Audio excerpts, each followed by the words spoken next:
नमस्कार मित्रों, स्वागत करती हूँ आपका अपने चैनल अनुराधा सीरीज भक्ति सागर में। आज के वीडियो में हम लोग जानेंगे कि अष्टमी और नवमी कब है, नवरात्रि में कन्या पूजन किस प्रकार करें। तो चलिए वीडियो शुरू करते हैं। वीडियो शुरू करने से पहले अगर अभी तक आप लोगों ने मेरे चैनल को सब्सक्राइब नहीं किया है तो प्लीज़ चैनल को सब्सक्राइब करिएगा और बेल आइकन को दबाइएगा, जिससे मेरे आगे आने वाली वीडियो की नोटिफिकेशन आप लोगों तक पहुंचती रहे। तो चलिए वीडियो शुरू करते हैं। तो सबसे पहले हम लोग जानेंगे कि इस बार माता जी का वाहन क्या है। तो देखिए, इस बार शारदीय नवरात्रि में माँ दुर्गा हाथी पर सवार होकर आने वाली हैं। ऐसा कहते हैं कि जब माँ दुर्गा हाथी पर सवार होकर आती हैं तो बहुत ज़्यादा वर्षा होती है, चारों ओर हरियाली छाई रहती है। ऐसे में देवी की उपासना करने वालों के घर कभी भी अन्न की कमी नहीं रहती। नवरात्रि की शुरुआत घट स्थापना के साथ होती है। इस बार घट स्थापना 26 सितंबर को प्रतिपदा तिथि पर सुबह करीब 6:15 बजे से लेकर 7:55 तक रहेगी। तो चलिए अब मैं आप लोगों को बताऊंगी कि अष्टमी कब है। तो देखिए, शारदीय नवरात्रि में अष्टमी तिथि का विशेष महत्व बताया गया है।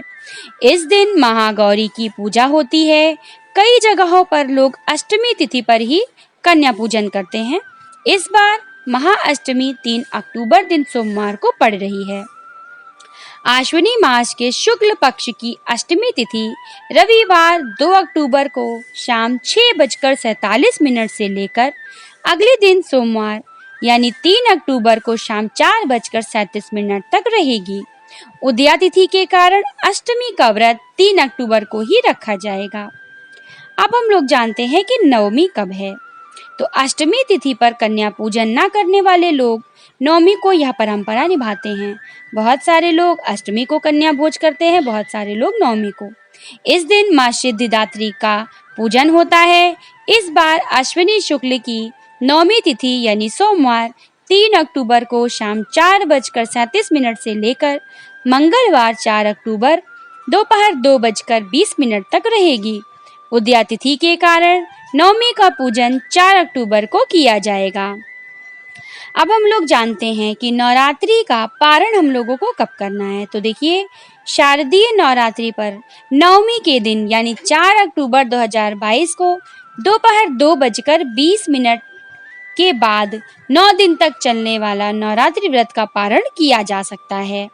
2:20 के बाद दशमी की तिथि लग जाएगी, आप उस समय पारण कर सकते हैं। अब हम लोग जानेंगे कि कन्या पूजन विधि क्या है। तो देखिए, शास्त्रों के मुताबिक नवरात्रि की अष्टमी या नवमी तिथि पर कन्याओं को उनके घर जाकर निमंत्रित किया जाता है। बहुत सारे लोग घर पे खिलाते हैं। अगर कन्याएं नहीं मिलती हैं तो आप मंदिर में जाकर भी खिला सकते हैं, जैसी आपकी यथाशक्ति है। गृह प्रवेश पर कन्याओं का पूरे परिवार के साथ पुष्प वर्षा से स्वागत करें और नौ दुर्गा के सभी नामों के जयकारे लगाएं। अब इन कन्याओं को आरामदायक और स्वच्छ जगह बिठाइए। सभी के पैरों को दूध से भरे थाल में रखकर अपने हाथों से उनके पैरों को स्वच्छ पानी से धोइए। कन्याओं के माथे पर अक्षत, फूल या कुमकुम लगाइए। फिर माँ भगवती का ध्यान करें। इन देवी रूपी कन्याओं को इच्छानुसार भोजन करवाएं। आप हलवा, चना, पूड़ी ये खिला सकते हैं। भोजन के बाद कन्याओं को अपनी सामर्थ्यानुसार दक्षिणा दें। दक्षिणा देने के बाद आप कुछ उपहार देना चाहते हैं, उपहार दें और उनका पैर छूकर आशीर्वाद लें। कन्या पूजन में 9 कन्या और 1 बालक का पूजन करना बहुत ही ज़्यादा उत्तम माना जाता है। अब हम लोग जानेंगे कन्या पूजन के क्या नियम हैं। तो देखिए, कन्या पूजन करने से माँ भगवती की कृपा प्राप्त होती है, क्योंकि इनमें आदि शक्ति का वास होता है। कन्या पूजन के दौरान आपको ध्यान रखना है कि कन्याओं की उम्र 2 से 10 साल की होनी चाहिए। अब हम लोग जानेंगे कि कन्या पूजन के नियम क्या हैं। तो कन्या पूजन करने से माँ भगवती की कृपा प्राप्त होती है, क्योंकि इनमें आदि शक्ति का वास होता है। कन्या पूजन के दौरान ध्यान रखें कि कन्याओं की उम्र 2 से 10 साल की होनी चाहिए। इसके साथ ही एक बालक को जरूर आमंत्रित करें, क्योंकि यह बालक बटुक भैरव और लांगुर का स्वरूप माना जाता है। आदि शक्ति की सेवा और सुरक्षा के लिए भगवान शिव ने हर शक्तिपीठ के साथ साथ एक एक भैरव को रखा हुआ है, इसलिए देवी के साथ इनकी पूजा जरूरी मानी गई है। जिस तरह शक्तिपीठ के दर्शन के बाद अगर भैरव के दर्शन नहीं होते तो माँ के दर्शन को अधूरा माना जाता है, उसी प्रकार अगर आप 9 कन्याओं को खिलाते हैं और भैरव को नहीं खिलाते तो आपका कन्या भोज अधूरा माना जाता है। तो चलिए जानते हैं कि कन्याएं क्या हैं। तो देखिए, शास्त्र के अनुसार कन्या के जन्म का 1 वर्ष बीतने के पश्चात कन्या को कुंवारी कन्या की संज्ञा दी गई है। 2 वर्ष की कन्या को कुमारी, 3 को त्रिमूर्ति, 4 को कल्याणी, 5 को रोहिणी, 6 को कालिका, 7 को चंडिका, 8 वर्ष को शांभवी, 9 वर्ष को दुर्गा और 10 वर्ष की कन्या को सुभद्रा माना गया है।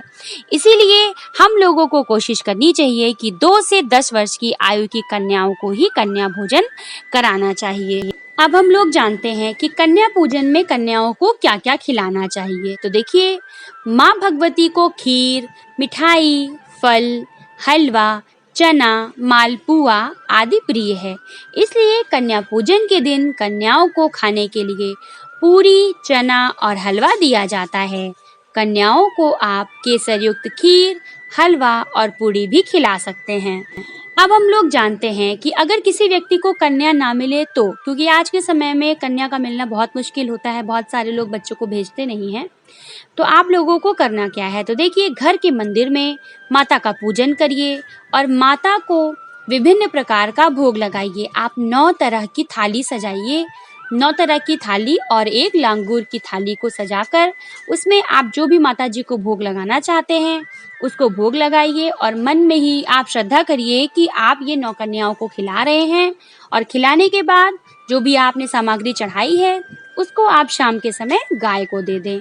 तो इससे क्या होगा कि आपको 9 कन्याओं को पूजने के बराबर ही फल मिलेगा।